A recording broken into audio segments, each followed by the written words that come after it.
Hi, my name is Paola Muggia, and I'm the Executive Director of the Chemotherapy Foundation.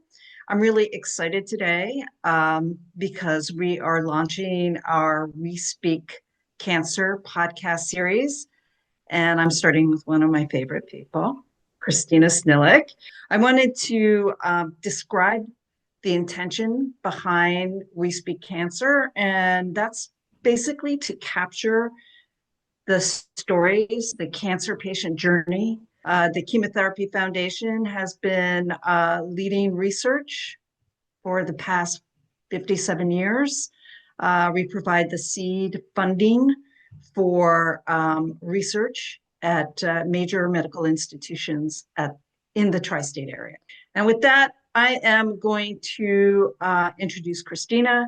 Christina has worked for the Chemotherapy Foundation, continues to work for the foundation, both in events and with fundraising.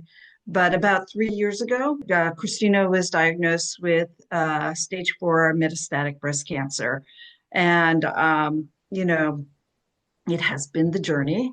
And I think as I've been recently diagnosed with ovarian cancer, I just got to sing Christina's praises because when that initial diagnosis happened, she was definitely a voice of honesty and reason and hope for me. So Thank you. I can't thank you enough for that. But let's talk about you. Well, as Paula said, I'm Christina Snylyk, and I've known Paula actually for over 30 years because her sister Diana and I were college friends, best and dearest friends, and still are at NYU as undergraduates. So through Diana, I got to meet Paula and also the great, wonderful Dr. Franco Muggia. Paula and Diana's father, who was, as everyone probably knows, or as many of you know, an oncologist, a superb, wonderful, groundbreaking researcher and doctor oncologist. And we miss him terribly as a leader at the foundation and also as someone, of course, Paula and I could have turn to in these hours of our respective needs. But we move forward with his memory, and that in itself keeps us going, I think. I just wanted to mention that a lot of the therapies and treatments that we've received, basically, especially in my area of ovarian cancer, the Chemotherapy Foundation and my father, Dr. Franco Muggia, basically helped design and initiate. They were spoken about years before they were actually put into practice in the symposium. Maybe you could start by talking about maybe some of your initial symptoms that you had. Of course, I had noticed some changes in my breasts during COVID. And of course, like many people, my first response was, well, I'm not going to a doctor or a hospital because COVID, I was terrified of getting COVID. I live with my mom, who is in her 80s, and I didn't want to bring COVID home, God forbid, or get it myself or have both of us. However, towards the end of COVID, and I believe already the vaccinations were available and I had been vaccinated, my right arm all of a sudden, literally overnight, blew up very visibly, abnormally. So I went to an urgent care center that's run by Jefferson Hospital here in Philadelphia, where I live. And they told me to go to the emergency room.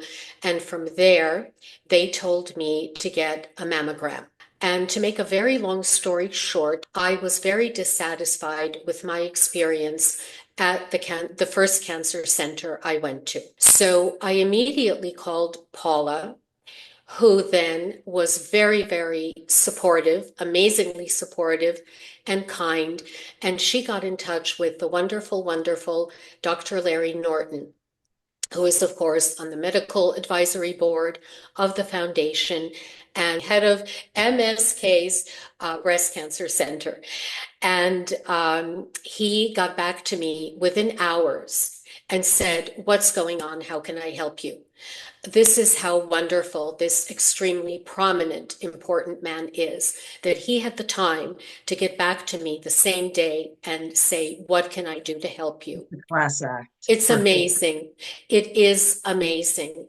And I said, "Well, Dr. Norton, I think I want to go to Abramson Cancer Center. It's among the best. It's very close to where I live in town, and this is where I would like to be a patient." Within a day, I had an appointment with my first oncologist at Abramson Cancer Center. Which is U of Penn. Yes, at Penn Medicine, U of Penn. They're all connected. And her name was Dr. Mary Mailer. She was a wonderful, wonderful oncologist. And she basically said in so many words that the first cancer center I had gone to had misdiagnosed me, which in retrospect is truly terrifying. Everyone who is given a breast cancer or any cancer diagnosis has to explore their options. So she ordered, of course, a biopsy on my right breast, where she just, with the physical examination, detected a lump. And both the biopsy and my CT scans came back, of course, positive for metastatic breast cancer. They found lesions in my liver, also a bit in my T10 backbone, also on my lungs. I was first put on a drug called Taxol. You're supposed to be on it for 6 months, but I was taken off after 4 months because it does give neuropathy. And as a diabetic for over 50 years, I've had it since I was 4, they were concerned for the neuropathy to worsen. And at the same time, I was also put on HP. So it was Taxol and HP. They kept me on the HP. Dr. Mailer left Abramson to go back to Canada, where she's from. And my new oncologist, Dr. David Mincer, who's a wonderful, wonderful physician, decided, because they saw the lesions in my liver growing, to put me on a cancer drug, a relatively new back then cancer drug called unheard. So I was taken off the HP and put on unheard. And recently, 2 or 3 months ago, the lesions in my breasts have been growing. So I am now trying a new drug called Kadcyla. So I have CT scans next week, and hopefully those CT scans will show that the Kadcyla is working well. I like the Kadcyla because it's not giving me any side effects. With Enhertu, I had some of the nastier side effects of chemo. And how often do you have your CT scans? Those are every 3 months, and those are abdomen, chest, and pelvis. And I'm assuming they still follow up with blood work and Oh, yes, yes. I have Kadcyla infusion every 3 weeks, and I have blood work before I have infusion. So the day starts with a full panel of blood work. Then I see either Dr. Mincer or Suzanne Cruz, who is my nurse practitioner, who's also absolutely terrific. When they see my blood work, they give me the green light for infusion. And so far, my blood work has been very, very good. you have your routines, scans every 3 months, lab work, infusions every 3 weeks. What is it like just living with cancer? Do you know, surprisingly for me, it's been a very non-event and a very easy ride. And I think that has to do with the fact that I'm the type of person, when something terrible happens, and cancer is terrible, no matter what, even if the outcome is positive, it's terrible. Because, like with someone like me, I'll be on treatment for the rest of my life, and there are always the side effects and everything. But when something negative happens to me, I've noticed over the years, I go into what a friend of mine who's a psychiatrist called shock, where the brain just, I become robotic and I do what I need to do.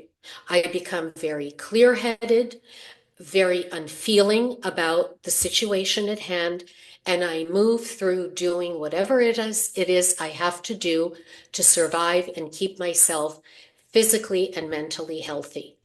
It's something I was told some people have, and some people are very different. You Yeah, know, some sure. people fall apart, others do what I do. I've also had diabetes since I was 4. I turned 61 this past February. So I'm very used to having to deal with a difficult chronic illness. And my diabetes is what's called brittle. It's very tough to control. But I'm very used to it. I'm very used to focusing on it and doing whatever it is I need to do to keep that little demon happy, Right, as I call it. right. Sometimes I feel like the kid from The Exorcist. I've got these little monsters living in me. It's a terrible joke, but it's true. And you have to constantly cater to the diabetes, to the cancer, and make sure that you're doing whatever you can to keep the demons at bay, so to speak. Yeah, you're absolutely right. I do think how a person deals with the treatment, well, and the initial diagnosis too. I recently had a conversation with somebody in the waiting room who her ovarian cancer was caught very early, but she handled maybe 2 rounds of chemotherapy, but she is under the care of a psychiatrist to just help her, navigate it because she basically refused the chemotherapy. And other than doing periodic check-ins with the oncologist, she's so frightened, and I totally get it, you know, Mhm. by the diagnosis and by the treatment regimen that she's sort of dealing with it by not dealing with it. So, Mhm.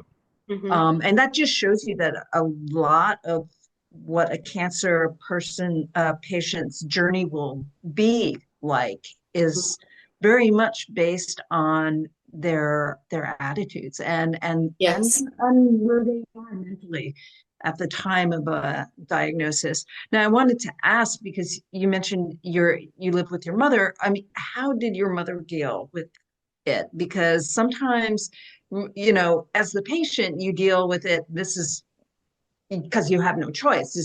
And it's so personal and close to you. But in some ways, I can see where it would be much harder for a family member. No. Yes. Well, my mother has been nothing short of amazing and wonderful and kind and supportive. And that also goes to the kind of person she is. She is a tough person, and she is always encouraging me to be strong, to be tough, and to think positively. I have always tended to be a very negative person. I don't believe that, but I okay. know you don't, and I know you were going to You say always that, say that. I'm but like, I don't see trust me, her nickname for me has always been gloom, doom, and damnation. it. You know, I love Dostoevsky, Wagner, Hieronymus Bosch. You just have good taste. Oh, well, thank you. Thank you. We'll leave it at that.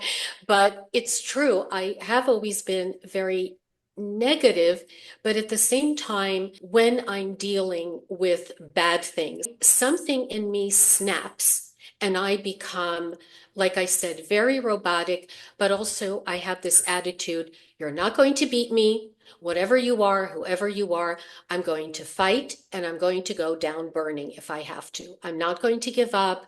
I'm going to keep pushing myself through unpleasant treatments, whatever it is I have to do to survive. So I think I get a lot of that from my mother, and a lot of it is coming through now with her support of me.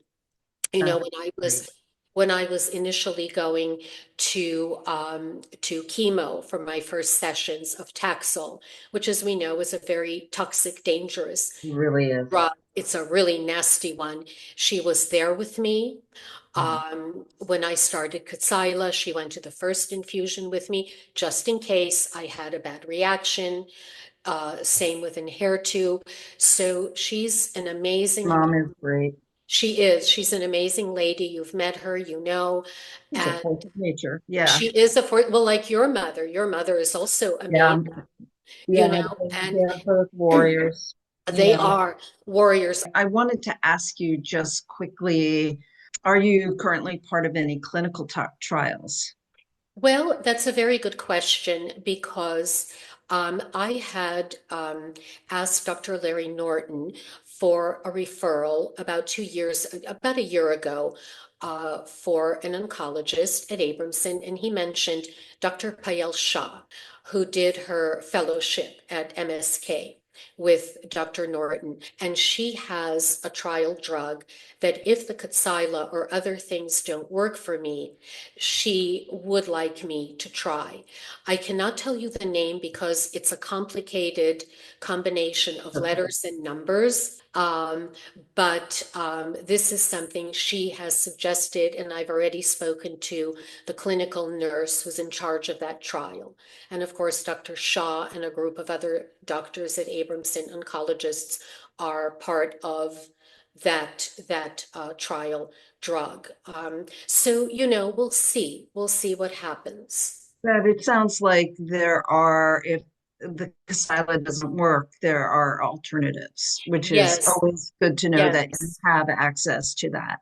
Oh, yes. Dr. Mincer mentioned Gemzar, and there's Xeloda, and a few others. And also, he told me about 3 months ago that a new drug for metastatic has just been approved By by the the FDA. FDA. And I think Right. I've seen the commercial, but I have to run it past him. I don't recall the name off the top of my head. So it seems they're constantly coming out with newer things. So Yeah. that's very good. It gives me a lot of hope and relief. Think when one is talking about most breast cancer diagnoses, there are over the last 20, 30 years, there's been this development of many new therapies and treatments that, frankly, are helping people to manage their lives, the disease, Mhm. and this is not the way it was. I think when the Chemotherapy Foundation started back in 1968, 1969, breast cancer was a very dire Yes, diagnosis. And yes, there really weren't that many chemotherapy treatments available, actually. And it's completely different now. So yes. that's that's that's wonderful to see. I'm also wondering in terms of self advocacy, when you're having gone through, it sounds like you've got an incredible team of oncologists that you work with, nurse practitioners, chemo nurses, but it sounds that you've also maybe on the earlier side of your diagnosis had to do some self advocacy in terms of making sure you could assemble this team. Oh, yes. It was a lot of work and a lot of hard work. And again, Paula, I have to give you enormous credit because without you, no, it's very, very true. I mean that honestly, because without you, I could not have gotten into Abramson as quickly. And because, as we know, with metastatic, it's dire because by the time metastatic cancer is diagnosed, it has spread. And it Yes. spreads to important organs like liver, brain, lungs, bones. So it needs to be treated as quickly as possible. But I had you as a fantastic resource. And yes, you have to do when you get a diagnosis, I would also recommend, as I know many people do, including our honoree last year, that he recommends getting as many opinions as possible, going to see as many oncologists as possible, because I find even over the years with my diabetes, that's very, very important. And it's also a process of hitting on the right person the right person, not just medically, but also in terms of a good interaction with the person. I had an oncologist, again, who shall remain nameless, and the place shall remain nameless to be tactful and professional, who just, she and I just, we were like oil and water. And it had probably nothing to do with her competency. It was just one of those personality things. It's like friends, family, and neighbors. You're not going to get along with everybody. It's important when you're not happy with either a hospital or a doctor or a nurse practitioner, whatever it is, to keep seeking other people. And it's very easy to give up and to self-doubt and to think to yourself, oh, it's me, it's not them. They're all smart. They all know what they're doing. You really have to take a step back and say, wait a minute, this is my life at stake. You have to find a way to get the best care and to figure out how to get to that best care. Exactly. And, you're in the middle of chemotherapy, you're feeling awful, Mhm. but if you can have someone sort of as an advocate for you who can say be a partner in making sure that you're heard the way you want to be heard by Mhm. your oncologists Mhm. or whoever the medical professional is. Um, and it can happen at a very challenging time in your treatment, but Mhm. it's so important that you do have, in this case, I'm sure it's your mom, someone who can say, you know what, Christina told me that, this medication is causing her to not feel well. I mean, of course, you're incredibly strong and you're able to do it yourself, but this is more for those patients who may be at a point in their treatment where they're feeling quite weak. So it's very important to have, I think it's called a health proxy, to Mhm. really help you navigate if you need that sort of assistance. Um, Yes.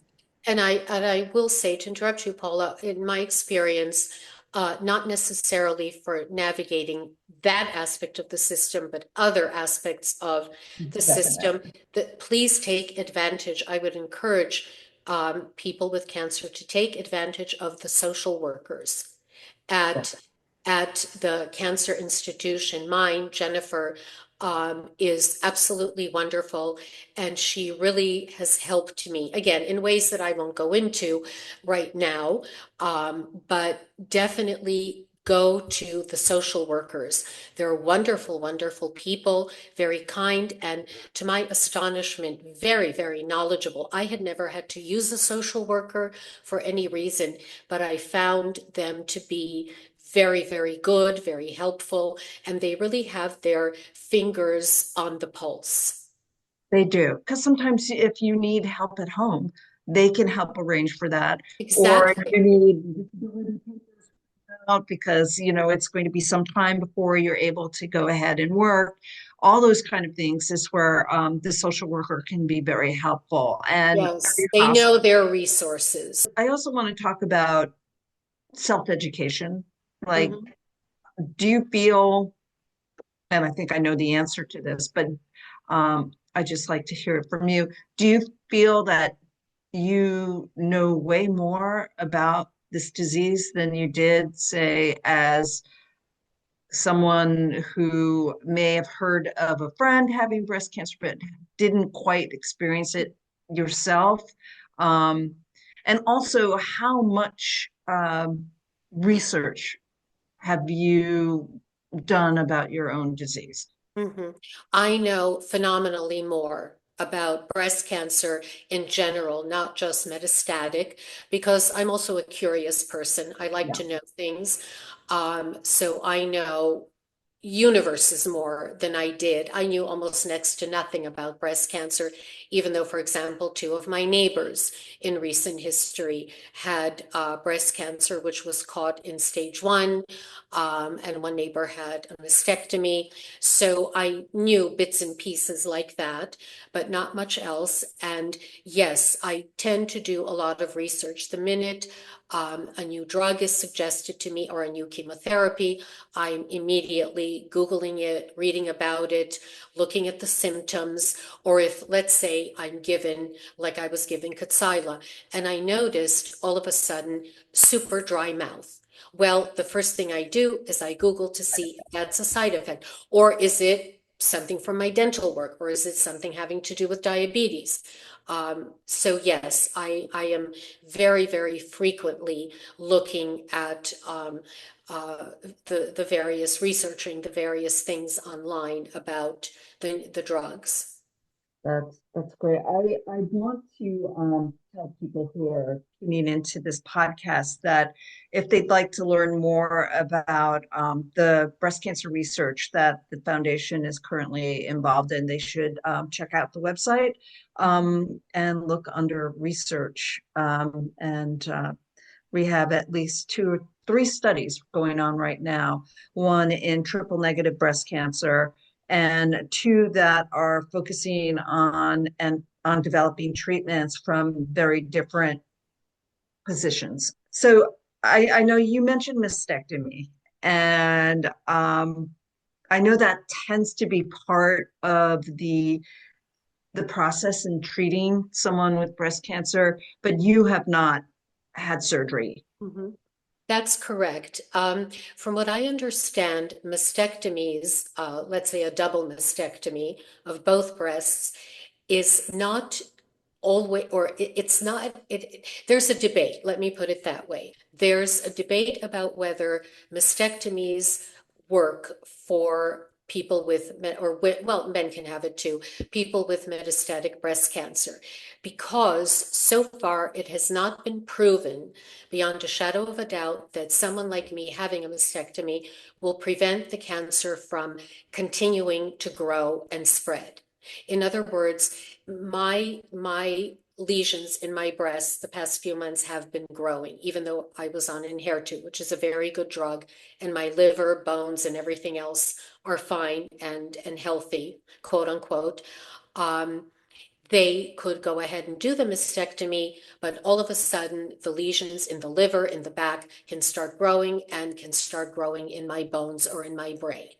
My oncologist, Dr. Mincer, has talked about it with me. I also saw one of our breast cancer surgeons, and she and I discussed it, and she mentioned that for now, it's better if I try the protocol of the various chemos that are available to someone like me, and that generally they will do a mastectomy if the tumors start bleeding, pushing out through the skin, bleeding, become very painful. So far, that has not happened to me. That so far with the Kadcyla, I think I had my fourth dose last week. The lesions on my breasts have not been, I don't think they're shrinking, but that's for the CT scan to show, because our eyes and hands are not always the best judges. But we'll see. We'll see what happens. But for now, for me, a double mastectomy is not in the current game plan. I'm just hoping that the various drugs they try with me will at least keep the lesions stable or will begin to shrink them down. Or shrink them to a point where there's another surgical procedure called a lumpectomy. Yes, exactly. And And that's something, yes, that's something I discussed with both Dr. Mincer and Dr. Sadalov. But my lesions, there's one to the extreme left, one to the extreme right of each breast. They're too big. They're too big for that. But yes, hopefully maybe they'll shrink down. yeah, I know that some of the therapies, not in your case, but radiation therapy is also used sometimes too, Mhm. as part of breast cancer treatment. Mhm. So, but I think that's for more aggressive situations. Um, Not that metastatic breast cancer isn't aggressive, but I think that it's used often and sometimes as part of in combination with chemotherapy. I think it's a more invasive treatment, so I'm not sure how much you know it's utilized in most breast cancer patients. That could be a little research project for me to do, but Yes, yeah. yes. For both of us, for Mm. both of us. Research, staying on top of it, talking to your health team, and just moving forward. And as I know you and I had spoken several times, Paula, our doctors are beyond busy. We, the patients, have to become very proactive and aggressive in nice, polite ways, not, march with torches to the doctor's office, even though sometimes we get tempted.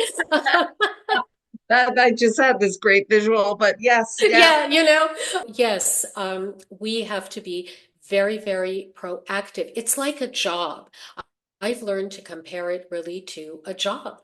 You have to be on top of things, you have to ask questions, because sometimes it's not that our doctors don't care or are indifferent or have given up on us. They're just overwhelmed and busy. They're as human as we are. that's that And self-advocacy part, which I think is yes, very, very key in terms of navigating through your cancer journey, is you have to yeah, be in touch with your oncologist. And I use the portal, me too. but I'm constantly asking questions because Hmm. even if my symptom or whatever side effect I'm going through is unrelated to the chemo, I'm not sure about that. That's So, right. any questions that come up, I am going to be either using the portal messaging or I'm going to call. Um, but and it depends on whether it's something critical, like if I'm having a very intense health episode, I'm going to make a phone call. Right. um and it's so important, and it's key based on the patient load that many of these doctors have, to always be out there contacting and communicating.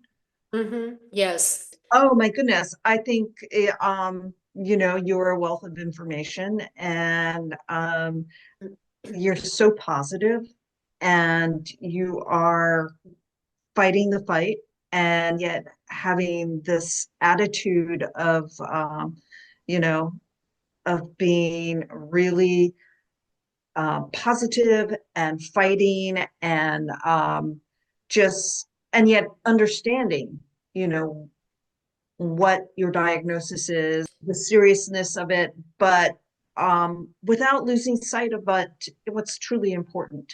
And just going on and um, exercising the way you did. Yes. I And was I was going to say that exercise movement is very, very key. important. It's key. Very important. And I started back on the treadmill, and I used to be able to do like 4 miles walking, not but a fast clip of walking, 4 miles, break 5 minutes, 4 to 5 miles more. Now I'm having to stop after every 2 miles and I'm going slower, but at least I'm doing it. Oh, it's I get angry at myself, but I have to remind myself, so well, chemo deeply. affects the leg muscles, and you have to take that into consideration, but don't give up. Just keep going, do whatever you can. Just that having a lot of movement and activity is very, very key, I've been told, and very, very important. Yeah, it is, because one of the things we both know is that chemotherapy, especially, can really sap you of energy. Oh, So, yes. and you have prolonged days, hours where you're not moving. And the worst thing that you can do is lose muscle mass, Right. because that, of course, you need that to be able to continue to be active. Um, Yes. I want to thank you, Christina, Thank you, Paula. for talking so candidly and wonderfully about your journey, the journey you're on. Um, Thank you. and, as you have mentioned, I'm on my own journey. And, I have to admit that, being able to talk to you about things these past months, as I navigate some very new and scary territory has really been very helpful. And I'm glad.